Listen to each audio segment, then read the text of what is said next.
A Sunday 2 weeks ago in Nairn, population 8,500. Alistair Wilson was a bank manager in nearby Inverness, but lived in Nairn town centre.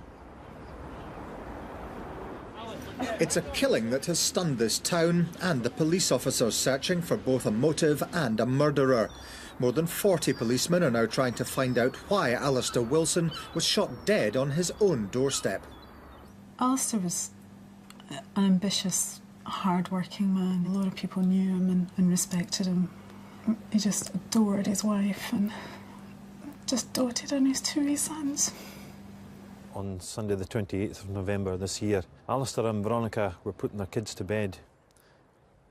Around about 7:10, our offender would have come up these steps, rung the doorbell, and Veronica has come downstairs to answer the door. I happened to hear the doorbell and was actually expecting friends to come round anyway, so I went down and answered the door, and he asks for my husband by name, so I think, oh, don't know you, but you obviously know Al. Run back up and tell Al, and he's like, what? Who? But again, you know, there's nothing to be alarmed about or anything. Alistair went downstairs then, spoke to the man, and received an envelope from him. He took this envelope upstairs. It was sort of bluey-green in colour. I don't know what was in that envelope, if anything. It may have been just a ruse by our offender to get Alistair to come to the door in the first place, or it may have contained something which is of real significance. He then decided to go back down and speak to the man again. I hear the shots. I live in Nairn. This doesn't happen, so I think it's somebody breaking wood or something. I leave the kids in the room and I run down the stairs. She found Alistair lying on the doorway within the porch with a number of injuries. When I heard the news, I was at my home in Australia. I jumped on a plane the next day and was able to be with my family here. We're just so distraught at the moment, and none of us know why this has happened. It's just a complete and utter mystery. Immediately after the shooting, the offender would have come down the steps here. He'd have gone on to Crescent Road, and from sightings that we have from witnesses, he would have come along Crescent Road here, and this route takes us towards Marine Road, which is directly beside the links area, which is beside the seaside. It's an open area of grassland. It would have been very dark at that time of night, and it would have been a perfect escape route. I just can't imagine not knowing and being able to move on from here. And I need to be strong. These boys need to have a future, but I can't give that to them until I have a better understanding of what's happened. So yeah, we just need to catch this person and to find out why they did this. Veronica's lost her husband. These boys will never have a daddy that they will remember because they're so young.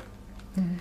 Not only that, he's violated their home, which they feel they're not happy to go back to.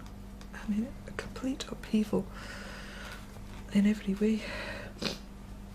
And we have lost our only son.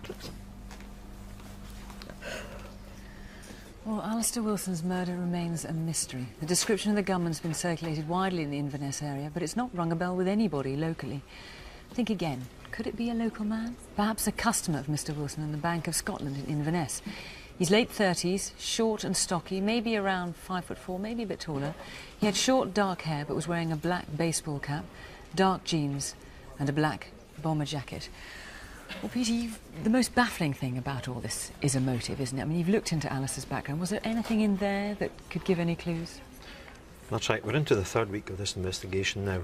One of the main areas we've been focusing in is delving into Alistair's background, both in terms of his professional life and his private life. So far, we haven't turned up anything at all which could account for his brutal murder. You heard his wife there saying that, you know, things like this just don't happen in Nairn. That's right. It's about 1987 since there was a murder in Nairn, and throughout the north of Scotland, these type of offences are extremely rare indeed. This is an envelope rather like the one that was presented to Alistair at the doorstep. He then went upstairs with it, then came back downstairs with it. What was that all about, as far as you can tell? That's right. Veronica Wilson has viewed a number of envelopes, and this is fairly similar to both in terms of colour and size. I don't know what was in that envelope. If anything, it may have been just a ruse to get Alistair to go to the door. What is significant is it hasn't been found at the scene, and the inference is that it was taken away by the suspect. Now, what about the gun? Because you've announced on the news today that the gun that you found a few days earlier is the gun that was used in this murder. That's right. It was found down a drain in Seabank Road in Nairn, which is very close to the A96, the main thoroughfare through the town. That's where we can see the blue dot there. That's the blue dot, which is within a mile of the crime scene itself. The crime scene where the red dot is. That's correct.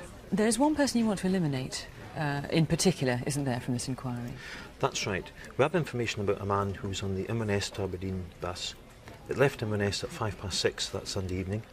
He got off the bus at the bus station in Nairn at 6:47. He then walked down the main street, past the police station, towards the general area of Crescent Road. We haven't been able to identify this man yet, and I would ask him to come forward. He's described as being in his mid-30s. He's 5'9" to 5'10", very muscular in build, quite a large neck. He was wearing a dark blue quilted jacket and jeans, and he had the habit of keeping his hands in the pockets of his jacket. Now, of course, he may have been there entirely innocently, but you'd like to know who he is so you can at the very least eliminate him. Very from much your so, and he is, inquiries. of course, a potential witness himself. OK, well, this is a terrible case. There's a very large reward in this. Crime Stoppers are putting up £10,000, which is the largest reward they can offer, and a national newspaper's added another £10,000 to that. If you knew Alistair, you have any idea about a motive or have any information on the man who shot him, call the studio on 0500 600 600, or you can ring the Instant Room in Nairn on 01463 720 220, or you can call Crime Stoppers on 0800 555 111.